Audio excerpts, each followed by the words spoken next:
a really interesting test you can do to see if your warm-ups are effective is literally just look at your workout log or go into the gym and do your gym the way you'd normally do.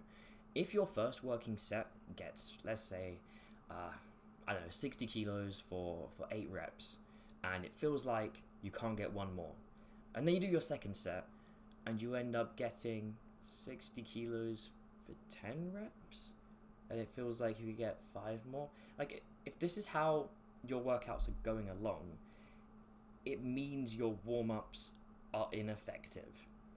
And the proof is in the fact that you literally had your first set basically be a warm-up set for the second one.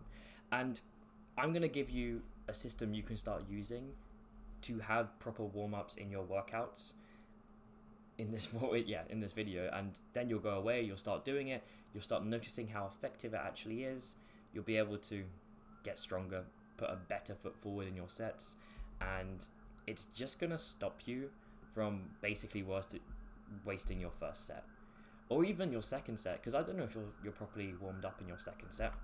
And I don't know, truthfully, maybe calling it a warm-up isn't the best way to describe this.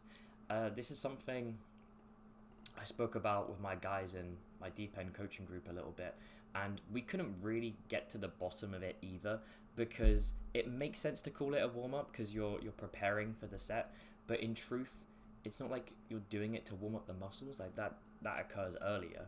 But when we talk about warm-up sets, we're actually talking about exercises. This isn't stretches, we're talking about sets of the exercise.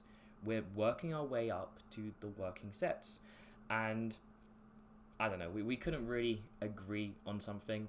Back in the past, I called it primer sets, but I don't really like the idea of calling it a primer set now because it just doesn't feel like the right way to describe it. I don't know, if you have any ideas of if it should be called warm-up sets or if there's something better, or primer set was actually good, just let me know. But the best way to do your warm-ups, and genuinely this is something where it should basically be for every single exercise you do. Now I know it's gonna sound a bit long, but when you actually implement it, you'll notice that it makes sense and that the results are better. It is something where if you're currently doing a lot of volume, it might be the case where you need to cut back on some of it because it will take way too long. That being said, if the workouts can be more effective, doing less isn't really a bad thing. So, the warm-ups.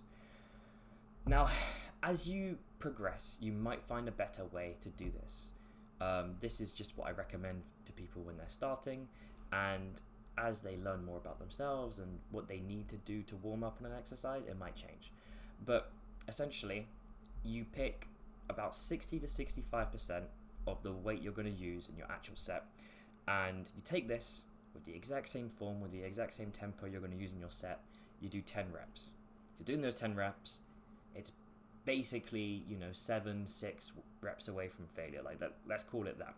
And then you stop. Take about 90 seconds, you rest, you recover from that, and then you pick 70 to 75% of the weight you're going to use in your actual sets, and you do 6 reps. Of course, same stuff as last time, same tempo, same form, and then boom, you do your 2 to 3 minute rest. If it's squats, if it's hinges, if it's something really crazy, maybe a bit longer. But then you go into your actual set and you notice, boom, you're doing more reps, you're throwing more on the bar or the stack or whatever it is, and it feels lighter, it feels easier. And the structure really just means that when you're hitting your first set, your first working set, you've got that form loaded into your body.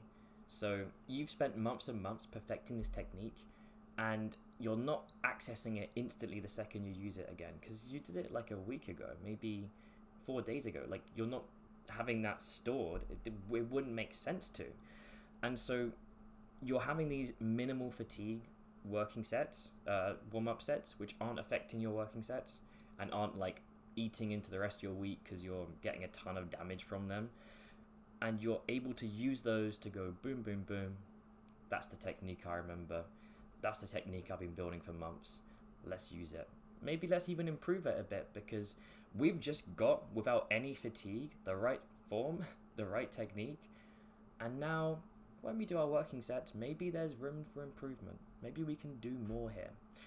And yeah, you have those fully loaded motor patterns, and you're able to really just drive home and get a lot of bang for your buck. If you've enjoyed hearing about this, if it's something you actually are going to go do and test and you've come back, or maybe you haven't yet, I don't know, leave a like, leave a comment, subscribe, because there's a lot of stuff like this where it seems so small, but you implement it and then you realize how much of a difference it actually makes.